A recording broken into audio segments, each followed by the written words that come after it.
Yo les gars! Aujourd'hui, on va parler d'un sujet qui concerne énormément d'étudiants. Pourquoi tu galères avec les filles à la fac? Genre, vraiment, c'est quoi ton problème? Nan, je rigole. Ou pas.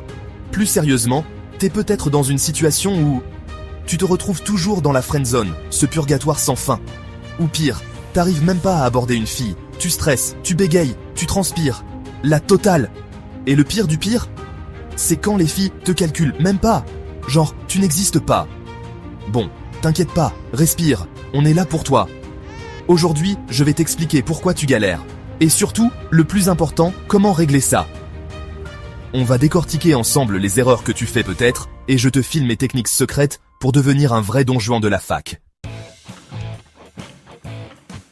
La première raison, et c'est souvent la plus courante, c'est que t'es trop passif mon pote.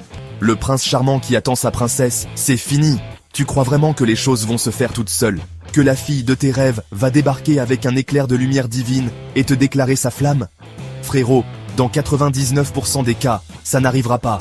Réveille-toi. À la fac, t'es entouré de mecs, tous en compétition, tous prêts à te piquer la place que t'as mis 3 ans à te faire. Et crois-moi, si tu n'agis pas, un autre prendra ta place sans hésiter. C'est la loi de la jungle. Alors, comment on fait pour sortir de ce cercle vicieux de la passivité? C'est simple, deviens un mec sociable. Engage la conversation, ose parler aux filles, même sans objectif direct de séduction. Oublie tes préjugés, oublie ta timidité, et lance-toi. Des trucs simples, basiques, mais qui montrent que tu t'intéresses aux autres. Deuxième raison, et là on va être direct, ton apparence et ton attitude. On va pas se mentir, à la fac, l'image compte. Et si t'as un style négligé, ou que tu dégages pas une bonne vibe, ça va être compliqué. C'est triste, mais c'est comme ça. Les filles, elles veulent un mec qui s'assume, qui a une bonne énergie, qui prend soin de lui. Un mec qui les fait rire, qui les fait vibrer, qui les emmène à l'aventure. Pas un mec qui traîne des pieds, qui regarde ses pompes, et qui marmonne quand il parle. Alors, comment on fait pour changer ça? Première étape, prends soin de ton apparence. Et je parle pas de devenir un mannequin Instagram, mais un minimum d'effort s'impose. Trouve un style qui te plaît, qui te met en valeur, et assume-le à fond. Deuxième étape, développe un bon langage corporel. Tiens-toi droit, regarde les gens dans les yeux, souris, parle avec assurance. Montre que t'es à l'aise, que t'as confiance en toi.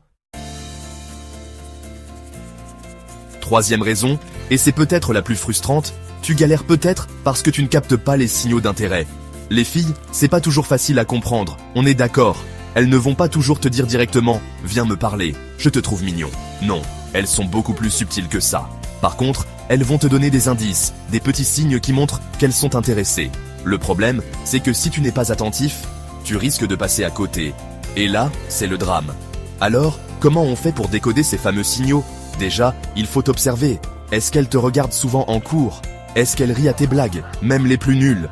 Est-ce qu'elle te pose des questions personnelles? Si c'est le cas, c'est plutôt bon signe. Ensuite, il faut analyser son langage corporel. Est-ce qu'elle se penche vers toi quand tu parles? Est-ce qu'elle joue avec ses cheveux? Est-ce que ses pupilles se dilatent quand elle te regarde? Si c'est le cas, bingo, t'as gagné le jackpot. Chapitre 4. On va parler d'un truc important maintenant, un truc qui va changer ta vie sociale, la sociabilité. Et oui, la séduction, c'est pas juste avec les filles, c'est avec tout le monde. Plus t'as un cercle social large, plus t'as d'amis, plus t'as de connaissances, plus les opportunités viennent naturellement. C'est mathématique. Alors, comment on fait pour devenir le mec social de la fac? Déjà, il faut sortir de ta zone de confort. Oublie tes habitudes, tes séries Netflix, tes jeux vidéo, et va à la rencontre des autres. Inscris-toi dans des clubs, participe aux soirées étudiantes, engage la conversation avec les gens dans les couloirs, propose des sorties. Bref, sois présent dans la vie universitaire. Au début, ça peut être un peu intimidant, mais force-toi. Plus tu vas parler aux gens, plus ça va devenir facile et naturel. Et puis, qui sait, tu vas peut-être te faire des amis pour la vie. Chapitre 5. On arrive maintenant à un point crucial, le plus important de tous, le développement personnel. Oublie les techniques de drague foireuse, les phrases d'accroche pourries, les plans foireux. Le meilleur moyen d'attirer les filles, c'est de devenir attirant. Et ça passe par un travail sur soi-même. Alors, comment on fait pour devenir la meilleure version de soi-même? Déjà, il faut identifier tes points forts et tes points faibles. Qu'est-ce que tu aimes chez toi? Qu'est-ce que tu aimerais améliorer? Une fois que tu as fait ce travail d'introspection, tu peux passer à l'action. Améliore-toi sur 3 points clés, le physique, le mental et la communication.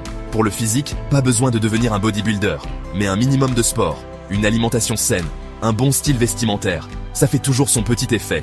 Pour le mental, travaille ta confiance en toi, ton estime de toi, ton mindset de winner.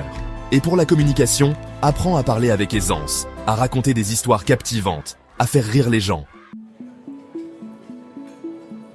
Voilà les gars, c'est la fin de cette vidéo. J'espère qu'elle t'a plu et que tu as appris plein de trucs pour améliorer ton game avec les filles à la fac. Si tu appliques tous mes conseils, je te garantis que tu vas faire des ravages. Maintenant, c'est à toi de jouer. Dis-moi en commentaire quelle est ta plus grosse difficulté avec les filles à la fac. Sois honnête, on est entre nous. J'essaierai de te donner des conseils personnalisés dans la prochaine vidéo.